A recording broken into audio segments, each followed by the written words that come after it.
Sekilas cerita, film ini mengisahkan tentang satuan polisi yang berusaha menangkap pemimpin komplotan kriminal yang dijuluki dengan sebutan Shadow. Alasan para polisi sangat susah menangkapnya karena Shadow sangat memperhitungkan rencananya dengan sangat matang, sehingga membuat para polisi kewalahan menemukan keberadaannya. Bagaimanakah kisah selanjutnya? So, ini dia alur Cold Ace. Di sebuah kereta kita diperlihatkan seorang gadis bernama Hayunju sedang mengawasi ketua intelijen kepolisian bernama Pak Huang. Diam-diam Hayun mengikuti ketua Huang dari arah belakang. Melihat ketua Huang sangat jauh, Hayun mencoba mengejarnya. Di sisi lain, Shadow pemimpin komplotan kriminal sedang mengawasi seseorang dari kejauhan. Tak lama dari kepergiannya, Shadow memasangkan alat peledak di dalam mobil itu. Sementara itu, seluruh rekan Shadow sudah berada di posisinya masing-masing, sedang menunggu aba-aba dari Shadow untuk merampok bank di pusat ibu kota. Setelah membuat polisi terkecoh akibat ledakan barusan, Shadow memerintahkan bawahannya untuk segera beraksi. Seperti perampok pada umumnya, aksi mereka dikenal brutal dan kejam. Di antara mereka ada yang bertugas untuk menonaktifkan CCTV agar identitas mereka tidak terlacak. Melalui penyadap suara, Shadow mendapatkan informasi kalau sejumlah polisi sedang menuju ke bank. Dia meminta semua rekannya untuk segera meninggalkan tempat itu. Namun salah satu dari mereka terhipnotis dengan uang, sehingga pelarian mereka terkejar oleh polisi. Lalu Shadow meminta Jihud untuk mengamankan jalan agar seluruh rekannya berhasil meloloskan diri dari kejaran polisi. 도주를 확보해.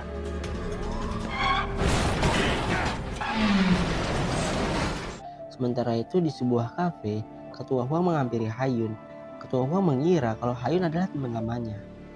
Hayun mengelak dan berkata, "Maaf, aku tidak mengenalmu." Ketua Huang mengetes skill bela diri Hayun dan menjelaskan kemampuan Hayun dalam melakukan penyamaran masih banyak kekurangan. 10점. 저 실패 4점.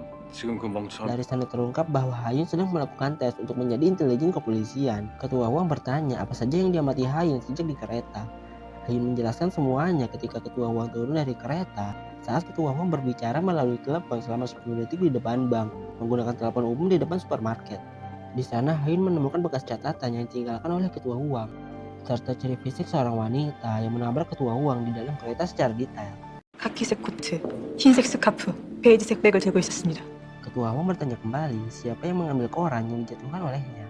Menyadari Hayun tidak mengingatnya, Ketua Huang berkesimpulan kalau Hayun memiliki pengamatan dan konsentrasi yang buruk. Setelah dibantu Ketua Huang melalui alam bawah sadar, Hayun melihat pria berumur 20-an atasan biru gelap yang mengambil koran itu. Dan orang itu baru saja melewati mereka berdua. Kemudian Ketua Huang sedikit kaget melihat Tang Nagitinan saat lagi diinterogasi. Meskipun begitu, Hayun masih tetap diterima masuk intelijen kepolisian. Sementara itu, akibat ulah Jangwon yang tamak dalam misi perampokan bank, dirinya dipukuli oleh Shadow serta seluruh wajahnya dilapisi oleh lakban. Lalu dibunuh secara keji. Shadow menjelaskan ke semua anggotanya, jika di antara mereka masih melakukan hal yang ceroboh dalam melakukan misi, maka konsekuensi yang diterima akan jauh lebih sadis. Sementara itu, Ketua Huang menyelidiki kasus perampokan yang diketuai oleh Shadow. Namun sayang mereka tidak mendapatkan petunjuk, karena Shadow sangat ahli dalam melakukan kejahatan berupa perampokan, pembunuhan, bahkan pencurian. Shadow mendapatkan semua tugas itu dari buronan veteran bernama Kim. Sementara itu Ketua Huang merasa kewalahan karena belum bisa menemukan petunjuk apapun. Tapi dia tidak menyerah, hingga suatu ketika Ketua Huang berhasil menemukan identitas salah satu pelaku yang diberi kode Kudanil. 혹시 57번 물 먹는 하마. Setelah dilacak tim cyber, akhirnya mereka menemukan wajah pelaku. Hayun yang baru masuk diberi kode bunga babi. 꽃배지. Lalu Ketua Huang memperkenalkan anggota intelijen berkode monyet, ular, rakun, dan tupai untuk memudahkan mereka berkomunikasi dalam misi penangkapan Shadow. 원숭이, 두더지, 독사, 앵무새, 타조, 다람쥐. Kemudian Ketua Huang memerintahkan semua anggota untuk berada di posisinya masing-masing. Yang diduga lokasi itu merupakan markas persembunyian Kudanil. Monyet menjadi supir taksi, ular menyamar menjadi pengantar pizza, tupai menjadi mahasiswa, dan elang menjadi pekerja kantoran. Di sisi lain, Shadow sedang menyusun rencana untuk misi selanjutnya. Sementara itu, Ketua Huang mencurigai seseorang yang diduga Kudanil. Setelah diselidiki, ternyata dia bukan target. 아마가 아니다. Di tempat yang berbeda, Anak buah Shadow mencuri berkas para koruptor di gedung kejaksaan. Shadow yang memantau pergerakan mereka dari atap gedung mendapati salah satu penghuni apartemen yang melihat aksinya itu. Seperti yang diketahui, Shadow merupakan sosok kriminal kejam yang rela membunuh orang demi menutupi jejaknya. Ketika Hayun sedang berjalan, dia melihat satu keluarga lagi dirampok. Ketua Huang melarang Hayun untuk menolong mereka karena tugas utama intelijen tidak boleh membiarkan identitasnya terbongkar. Kendati demikian, Hayun masih tetap menolong mereka. Akibat tindakannya yang ceroboh, Hayun diberi sanksi. Kalau masih melakukan hal yang serupa, dia akan dipecat. Sementara itu, Shadow menolak tawaran misi yang diberikan oleh Pak Kim karena Shadow sudah muak diatur olehnya. Dalam mobil, tiba-tiba Shadow diserang oleh seseorang. Tak lain, dia adalah orang suruhan Kim yang disuruh untuk membunuh Shadow. Beruntung orang itu cupu, jadi Shadow bisa melawan balik. Lalu Shadow kembali ke hadapan Pak Kim untuk mengambil misi yang diberikan olehnya. Berdasarkan hasil dari pengamatan di hari sebelumnya, Hayun menduga Kudanil bersembunyi di sana. Rupanya analisa Hayun sama persis seperti analisa tim cyber. Merasa sudah pantas, Hayun turun ke lapangan untuk yang pertama kalinya. Ketika sedang mengawasi area sekitar, Hayun melihat Kudanil di hadapannya.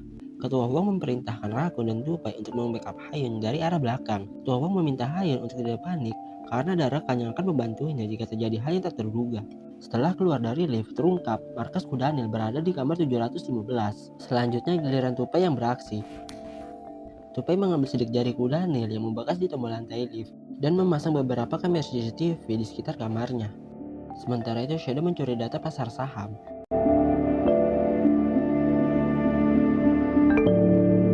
Dan meminta bawahannya yang ahli IT untuk menghack server mereka melalui kode tersebut. Di saat yang sama, Ketua Wang sedang menginvestigasi kasus kematian salah satu penghuni apartemen. Menurut pengamatan Yunji, korban ditusuk 2 kali oleh pelaku. Tapi sayang mereka masih belum bisa menemukan petunjuk di lokasi TKP terkait identitas pelaku. Melalui kamera CCTV, Hayun melihat rekan Kudanil membuang sesuatu di tempat sampah. Hayun langsung bergegas ke sana. Ketika sampah itu dibongkar, Hayun menemukan potongan sudoku. Setelah semua potongan disatukan, terungkap target Shadow selanjutnya adalah membobol pasar saham. Keesokan harinya, tim intelijen mendapatkan titik terang ketika Kudanil menaiki taksi yang dikemudikan oleh ular untuk bertemu bersama rekan-rekan perampoknya. Karena keenam identitas perampok sudah diketahui, Shadow yang mengetahui itu memerintahkan anak buahnya untuk membatalkan rencana. 150m. Di satu sisi, lokasi Shadow juga sudah diketahui oleh tim intelijen.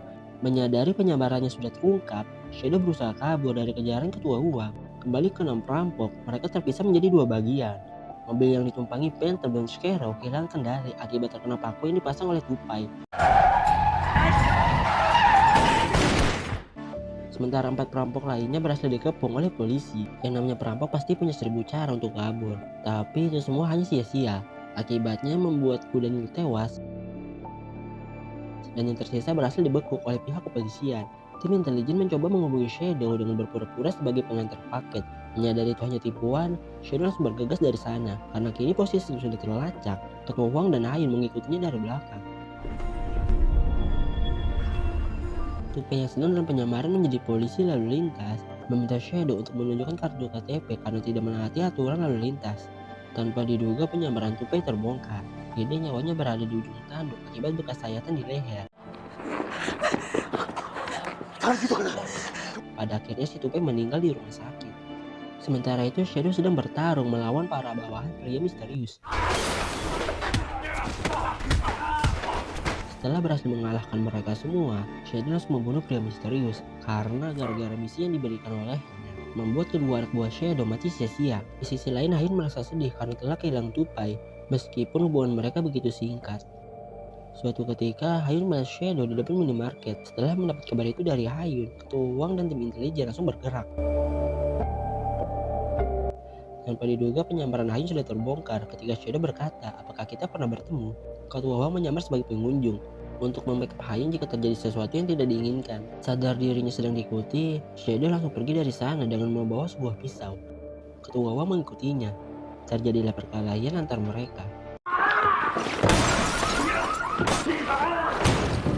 Ketua Huang memerintahkan Hayun untuk mengikuti Shadow karena hanya Hayun yang mengenal mukanya. Sampailah Hayun ke stasiun kereta tidak terpakai. Dia meminta bantuan tim pusat untuk menolongnya. Tidak lama dari itu, Shadow menculiknya, sementara tim intelijen sudah sampai di lokasi yang diberikan oleh Hayun.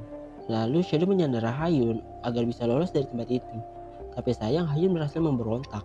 Tanpa berpikir panjang dengan permodalkan nekat, Shadow loncat dan berusaha kabur dari sana. Sementara Hayun bersama tim intelijen mengejarnya dari belakang. Di tengah perjalanan Shadow bertemu dengan ketua Huang. Terjadilah adu tembak menembak yang sangat hebat antar mereka. Pada akhirnya Shadow berhasil ditumbangkan. Keesokan harinya, tim intelijen yang dipimpin oleh ketua Huang melakukan upacara penghormatan terhadap si tupai. Film diakhiri misi selanjutnya menangkap rekan Shadow yang diduga terlibat dalam aksi perampokan 1 tahun silam. Kini penyamaran mereka lebih rapih dan sangat profesional. Hayun yakin 100% kalau dia memang buronan yang sedang mereka incar. Dan cerita pun selesai. Terima kasih untuk kalian yang selalu menonton karya saya. Sampai jumpa lagi di next video. See you.